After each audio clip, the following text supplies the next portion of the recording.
ही बैठक आयोजित केली। या बैठकीला उपस्थित आदरणीय रामराव मामा खेडकर, युवराज भाऊ सोनवणे, प्रकाशराव बडे, अशोक साहेब, आपल्या गावातील सर्व ग्रामस्थ, तुम्हाला प्रश्न पडला असेल, हे सगळे ताईचे माणसं, ते भाजपचे माणसं आणि प्रचाराला कसे आले?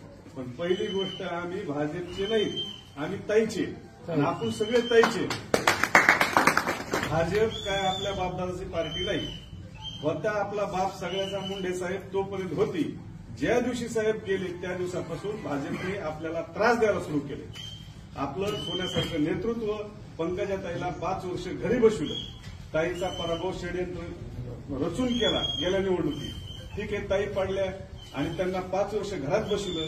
आता लोकसभा लढवायची ताईची इच्छा नव्हती, नाईलाजाने ताईला लढायला लावली, लढली, लढल्याच्या नंतर पाडलं ती। यात पक्षाचाच हात आहे। पक्षाचा हात असा आहे की निवडणूक ऐन रंगात आली आणि त्याच्या 8 दिवस आधी जामखेड कर्जत मध्ये आपण पाहिलं असं की तरुण पोरं सगळे पाहतील मोबाईलवर, देवेंद्र फडणवीसनी जामखेडमध्ये येऊन उमेदवारी डिक्लेअर केली। उमेदवारी कुणाली? आरती पाटोदा शिरूरची।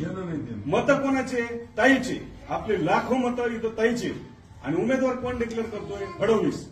मग फडणवीसनी उमेदवारी डिक्लेअर केल्यामुळं 8 दिवस आधी तिकडचा आजबे काकाचा जो समाज आहे, आजबे काका रनिंग आमदार होते, ते लोक भितारले आणि 10-15 हजार मतं आपल्या विरोधात आणले। मग फडणवीस नेमका ताईला निवडून आणायला आलता का पाडायला आलता हेच कळत नाही। म्हणजे फडणवीसनी ताईला पाडलं आणि तो राग आपल्या सगळ्याच्या मनात आहे। आपण सगळे ताईचे, आपला भाजपचा काही संबंध नाही। आपल्याकडे ताईला आपल्याला सिंबॉल कमळ आलं की हे तुतारी वाजवते, तेव्हा यांना तुतारी वाजवायला जमली।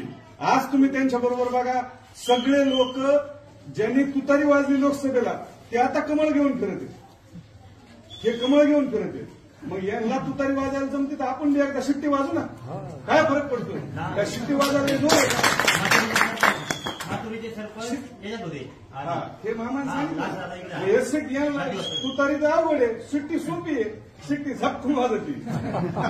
मग त्याच्यामुळे आपल्याला ही शिट्टी वाजायची आणि देवेंद्र फडणवीसने जे समजा काही डुकरं बिकरं सोडलेत ते डुकरं पळून लावायची। म्हणजे ही परिस्थिती आहे। आम्ही बी काय असे परस्पर फिरणार नाही ना। हे आपण जे करायला लागलो सगळं हे ताईच्या हिताचं करतो। या मंदिरात आपण ह्या महाराष्ट्राची शपथ घेऊन सांगतो, हे ताईच्या हिताचं आहे। हे नेतृत्व आपलं टिकलं पाहिजे।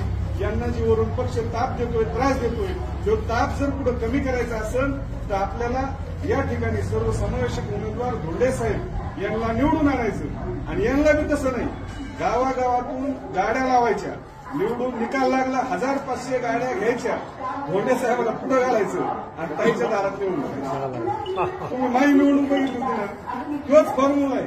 निवडून आलं की 2 तासात ताई पण, ताईला आमदारच पाहिजे ना।